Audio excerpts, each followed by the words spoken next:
here. Let's see if they bring it all the way up. He's not. No, back to the Gnar, back to the Gnar. This is so much more. It's more that Quad does Inspired's job in the early game, whereas it is a lot of C9 going through this mid lane with Blabber, with Vulcan. Dash in. Ooh, piercing light. JoJo tries to flash it. Flash takes him down, and this is maybe one of the reasons why he was actually very complimentary of Quad. Yeah. I mean, you can see right there the quote on your screen. When I verse Quad, I can feel like his movement and his laning, and I'm sure JoJo felt that last one. The solo kill is not one that you're just walking away from, but it looks like we will get a first Drake uncontested here for C9. And I would say first key success, however, achieved for FlyQuest. Another massive win here. So much of Lilia's early game power is based around her ultimate. To be able to live the first ultimate from Lilia, and now you can see 10 CS starting to stack up here as Inspired took the full topside jungle as well. This is looking like a game that Cloud9 are actually falling a little bit behind it. Yeah, it seemed like a little bit of a rush on that play, like maybe thinking Braum was closer and could have followed up. Spawn the lesser number of the Void Mites, but right now they've got total control over the entire set. Cloud9 looks like they're just going to take the opportunity to try to crash the wave into the tier 1 turret mid instead, as all 6 grubs go to FlyQuest. This controller right there does so C9 much. does have themselves a nice little lead. The thing that I'm curious to see, Spawn, you talked about the efficacy of C9. Pick. They've done a good job getting some of these outer towers down. Wow. I love this hard push. Nicely done. They're going to take out the tier 1 turret. Blabber gets a nice sleep there, and Masu's got to be careful. JoJo coming in from the side. Let's see about this play for Blabber. He has no flash. Inspired. Sidestepping away from the bowling ball here as the immediate slam into the wall from Thanatos. Inspired, still trying to get himself away from this one, firing back a couple of rocks as the culling from Quad will take the health bars low. Whippo makes his entry into the fight to lock up a couple of targets, but it ain't gonna matter because Quad's gonna be killed first as Whippo picks up one. But FlyQuest is losing more men. Masu approaching from the side, but it's a 2v4 for FlyQuest. They put themselves into the grinder. It's a 1-for-1 trade there, as at least they get something. Masu's trying to kite it, trying to fight it. Berserker shooting back, trying to find the zap, but it ain't gonna land. Masu still wants to be the hero in this moment, but it's so damn hard. Another shield goes up. The Unbreakable might just do it. Masu solo on HP. Berserker's trying to take him down, fires off another zap, but that one's not gonna hit either. Berserker and Cloud9 still chasing after the enemy AD carry. Masu's escape route will be blocked. 1,000 HP. JoJo clearly in the heat of the moment, he can't spell a damn word, but it's face check a Braum team, not very good to face check a team with Gnar charged up either, so. More chance of hitting flowers on the caster desk than it does in hitting Berserker on mid lane wave. It's pretty hopeful. And focus enough that even with the extra information from the ward, here we go though, Vulcan! We're not done yet, because Vulcan's in a bad spot. He got caught, a little bit more damage to finish him off as Busio gets the kill credit, and now Blabber will be eliminated by Whippo's All Out. C9 scrambling to try to bring the fight back as Masu puts a couple more arrows into Thanatos. Whippo's gonna continue his retreat. He wants to keep running all the way back down into the bottom lane, but surely with no flash, this will be the end of the K'Sante. One last problems. The extra mobility here actually will be meaningful. And you can actually see the desperation starting to come out. Thanatos is just going to run over the side lane. Like, good times of the lane swap are done right now for FlyQuest, although Whippo goes all out. Yeah, Whippo's gonna try this fight. He's got Inspired coming in to help him. The arrow from Masu from all the way away does not hit its mark. And considering the resources invested, considering the jungler, and the ulti from the AD carry of FlyQuest were sent bottom lane, it's C9 onto the Baron. It's got 4,000 HP left. Busio, Quad, and Masu coming in trying to fight these guys away from it. Vulcan nearly dies, but he gets back to safety as Blabber secures the Baron, and Thanatos escapes with a blast. Horrifically into this game, and they have absorbed every aggressive play that FlyQuest have thrown at them. Berserker's got all the firepower in the world, and the whole crew is ready to back him up. Tier 2 turret falls here in the bottom lane. The game is tightening, and FlyQuest is struggling to hold on to anything on this rift. Cloud9 could just end it here. All right, pressure onto the tier 3 turret in mid. Arrow flies through. That one's finally going to connect. But what is Drake himself, as FlyQuest are still looking for an angle. They know they can't allow the Elder to go over. Busio the target here for the engage. He's just going to get destroyed by Berserker. C9 with a 5v4 as Inspired is isolated from the rest of the team, and Whippo's trying to make some space for him. The Elder's not even the focus anymore as Whippo tries to escape. Inspired's wall won't do a whole lot as Quad goes for the calling, but it's mostly blocked by Vulcan. second. Blabber's found his way onto Masu as Quad drops, and Berserker is unstoppable. A double kill for the Zeri. It's about to be even more, making a triple. Dread it, run from it. Berserker Zeri arrives all the same, and he's bringing the whole Cloud9 party wagon with him. That's going to be a C9 dub in game number 1 here. FlyQuest will have to reevaluate and bounce back in the next one because Cloud9, this is now just a victory march down mid lane. And the way that they did it, the way that they've been able to pick up this game 1 is so unlike Cloud9. Such an impressive showing to just control the game. It was slow, it was patient, it was controlled, and it was exactly what they needed to go up 1-0 in this series. Cloud9 takes game 1. I think we will be looking at them jumping around. The 3-lane level 1 proxy. I remember seeing that in a Challenger solo queue game I spectated one time. It's a boosting strategy. I believe originated on the Chinese servers. But regardless. It's so hard. JoJo's on even Crab, 300 HP. I would say even lower your expectations to Crab. He has Smite, so he should be able to smite Crab. Crabbers. Yeah, immediately Busio forces Blabber to flash away there with a grand advantages from the this bottom jungle lane. advantage, though. He's just taken the third Raptors. He's about to take a red buff if he wants to. Whippo, stop fighting so I can get my jungle camps, please.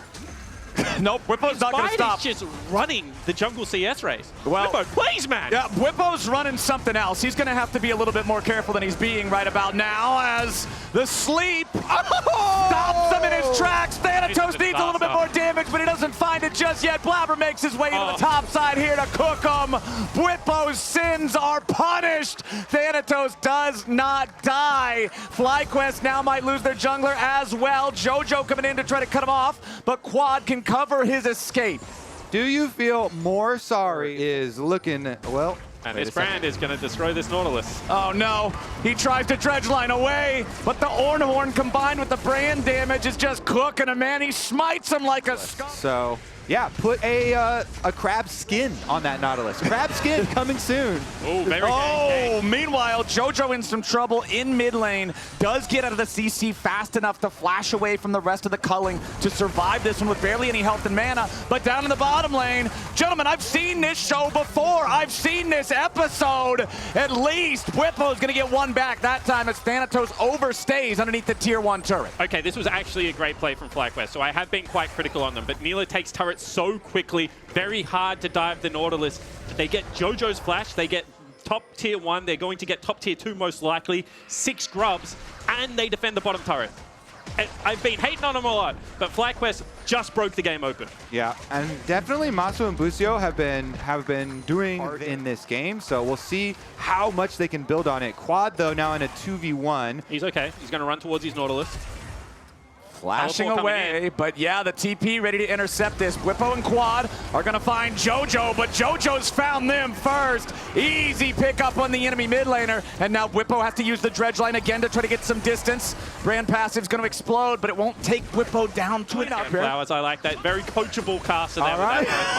The observer is with us, all right? Zoom in. Power to just force this tier 1 down without it. Looks like they're going to just try to force it without. The grubs give them so much extra damage. Tier 1 turret down in the Nobody from FlyQuest is willing to fight anymore after that one. They're just lucky to get out alive. I want to examine the call. Completed now from Masu. Only champion in the game to have that done here with the Bloodthirster plus Navori. She died in top lane. An unremarkable game from Shelly. Okay, Never here we mind. go, fight. All right, Quad immediately opening up with the calling as Thanatos makes his way into the fight, but now he's eating a lot of bullets from Quad. Thanatos wants to get the Ornhorn here for the part 2. Quad's trying to stand and fight him, but he's not gonna drop just yet. Quad is reinforced. I don't think Cloud9 care at all, by the way. They're just so content scaling in this game.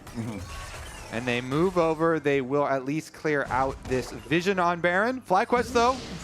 All right, they put a stop to the dragon. Gauges from the rest of the members. That's why I like this. Zonya's from Inspired. You know, he's going to have to be flashing in there as well. That goes away as well.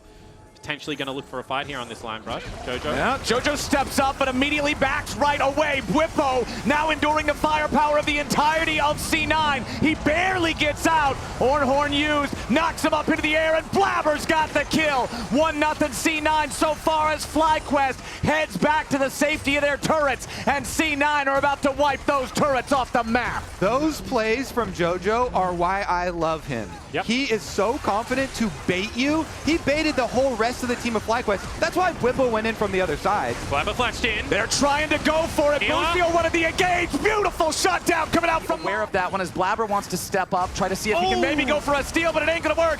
Engage from Bwipo, and Blabber has to zone. He's just trying to stay alive. Immediately the rest of Cloud9 trying to back up their jungler. He gets off his spells before he dies, and Bwipo's gonna try to get back away. Now FlyQuest going back in Jojo. as Jojo gets ulted by the Lilia. He's gonna try to escape now as he's thrown up into the air by the grand entrance from Bucio. Jojo about to die to the Eve, and there he goes. Quad takes the kill. Falcons on the run, but the blooming blows beat him down. Berserker's trying to fire back at these guys, but he's only a single man. He takes out 2, but it's a 2 for Ace for FlyQuest. Big mistake from Blabber, gets punished by Bwipo. Connects the dredge line. They're waiting on this Baron a little bit, I think, to try to see if they could get their other. Yeah, and I think this is something that Masu plays greater than his age in his experience, right? Because he actually sees the team fight quite slowly and quite wide. Up, and everybody's always getting in each other's way. Here we go. Full flank. Okay. Four-way flank. Bwipo and Bucio coming around. Cloud9 might have got caught. Immediate engage coming through from FlyQuest as the culling forces Berserker out of the fight. Bwipo's still taking up in the middle of everybody, but the resurrection has to come through as Masu's going to bring it back. Berserker outfights it. Quad going back in, but he won't be able to find him here just yet. Bucio's about to drop. Masu's going to be cold next as Quad is the only one left standing. Cloud9 is not trapped in here with them. They're trapped in here with Cloud9. A quadra for Jojo and Ace for 2 for C9. And that's going to be Cloud9, your second best team in the LCS, acquiring number 2 right here. They will 2-0 FlyQuest, Thanatos teleporting immediately to end it. FlyQuest thought they had their fight. They thought they had the flank. They thought they had the angle. They thought wrong. Cloud9 will 2-0 this series. They will claim the second spot, and they will earn themselves a bye in the summer playoffs. I thought it was going to be a good fight because I was able to get all my spells off, and they used all their ults on me. So I thought it was going to be a good fight, but you know, I don't really know. I was kind of inting. Well, what happened in this series even, because this is not a typical way that Cloud9 has won this year. You were down in gold in both of these games, but you still came out with a 2-0. I think game 3 was just pretty hard to play because they swapped on us with Nila, so they were just really far ahead in like XP in gold from just how Nila works in the early game. So it was pretty hard for me to contest like any objective early, but I'm glad we played well, I think, until I flashed in. But I think we played well from behind, and I'm glad we won. Yeah, what does it mean now to get the second seed for you guys? What kind of importance were you putting on this? I mean, I think it was more important for us to win, like, for confidence, because last split, we lost to both Fly and TL. And at least being able to beat one of them this split definitely feels really good. I think the seeding-wise, like, we didn't really care too much, because we were going to be third no matter what, right? And I'm assuming TL's not going to choose FlyQuest. So, yeah, we'll probably end up playing them again anyways. Yeah, it could be a rematch in the playoffs. Going back just a little bit, I know last week after falling to TL, you did say you were proud of the way you guys played, especially responding to the lane swapping. Is that something you feel like you were able to build off of in this week and also in this series? Yeah, I mean, I honestly don't think that we're that bad at lane swapping. I think Fly is also not that bad. I think TL is just on another level with lane swapping. I think I said that last week as well, but yeah, I think we've definitely improved. This week we practiced a lot of lane swaps and scrims, just forcing it, even in bad situations, just try to improve on it, because we know that's going to be like a big thing going into this playoffs. And I just got to say, especially in this series, it felt to me as a viewer that Spring Split C9 would not have been able to win both of these games. So with the improvement you guys have shown in Summer Split, how confident are you moving into the playoffs to fight for the championship? I'm pretty confident. I think that we can definitely be the best team in this playoffs. I think that it's really close. Honestly, between us, TL, and Fly, I think any of us can take it. So I'm just looking forward to having good games. Yeah, I'm looking forward to watching it. Congratulations, Blabber, on the win. We're going to send it up to the casters to check out the standings. Thank you very much, chat. Let's take a look at those standings. Team Liquid firmly in control of the league in first place. Cloud9 now earning themselves that second spot, that second bye in the playoffs. FlyQuest will be locked in at number 3 with 100 Thieves at number 4, and then Dignitas and Energy Kia wrapping us up at 5 and 6 with Immortals and Shopify eliminated from playoff contention. We still got one more best of 3 in store for y'all. We're heading to a break right now, but stick around. Dig versus Immortals is coming up next.